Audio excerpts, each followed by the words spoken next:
Baik, di sini ada beberapa masa perkembangan hukum pidana.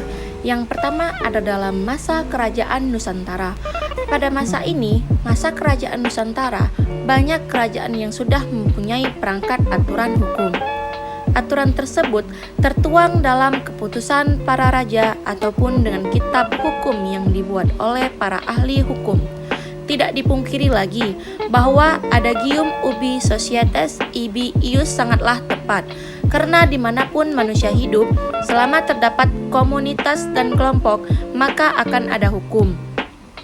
Hukum pidana yang berlaku dahulu kala berbeda dengan hukum pidana modern. Hukum pada zaman dahulu kala belum memegang teguh prinsip kodifikasi. Aturan hukum lahir melalui proses interaksi dalam masyarakat tanpa ada campur tangan kerajaan. Hukum pidana adat berkembang sangat pesat dalam masyarakat. Baik, kita masuk ke dalam masa penjajahan. Pada masa periodisasi ini sangatlah panjang, mencapai lebih dari 4 abad. Indonesia mengalami penjajahan sejak pertama kali kedatangan bangsa Portugis, Spanyol, kemudian selama 3,5 abad di bawah kendali Belanda. Indonesia juga pernah mengalami pemerintahan di bawah kerajaan Inggris dan kekaisaran Jepang. Selama beberapa kali pergantian pemegang kekuasaan, atas Nusantara juga membuat perubahan besar dan signifikan.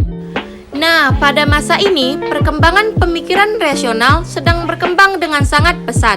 Segala peraturan adat yang tidak tertulis dianggap tidak ada dan digantikan dengan peraturan yang tertulis.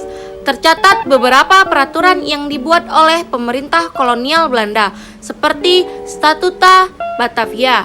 Berlaku 2 peraturan hukum pidana, yakni KUHP bagi orang Eropa yang berlaku sejak tahun 1867. Diberlakukan pula KUHP bagi orang non-Eropa yang berlaku sejak tahun 1873. Nah, kita masuk ke masa KUHP 1915 sampai dan sekarang. Selama lebih dari 100 tahun sejak KUHP Belanda diberlakukan, KUHP terhadap 2 golongan warga negara yang berbeda tetap diberlakukan di Hindia Belanda. Hingga pada akhirnya dibentuklah KUHP yang berlaku bagi semua golongan sejak 1915.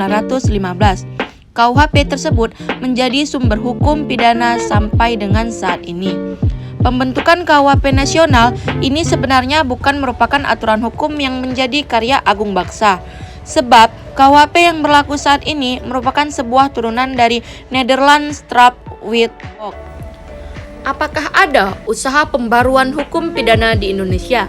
Ya, jawabannya ada.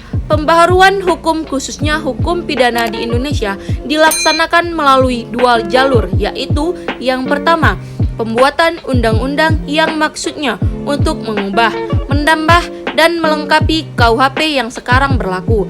Dan yang kedua, menyusun rancangan Kitab Undang-Undang Hukum Pidana atau RKUHP yang tujuannya untuk menggantikan KUHP yang sekarang berlaku yang merupakan warisan kolonial.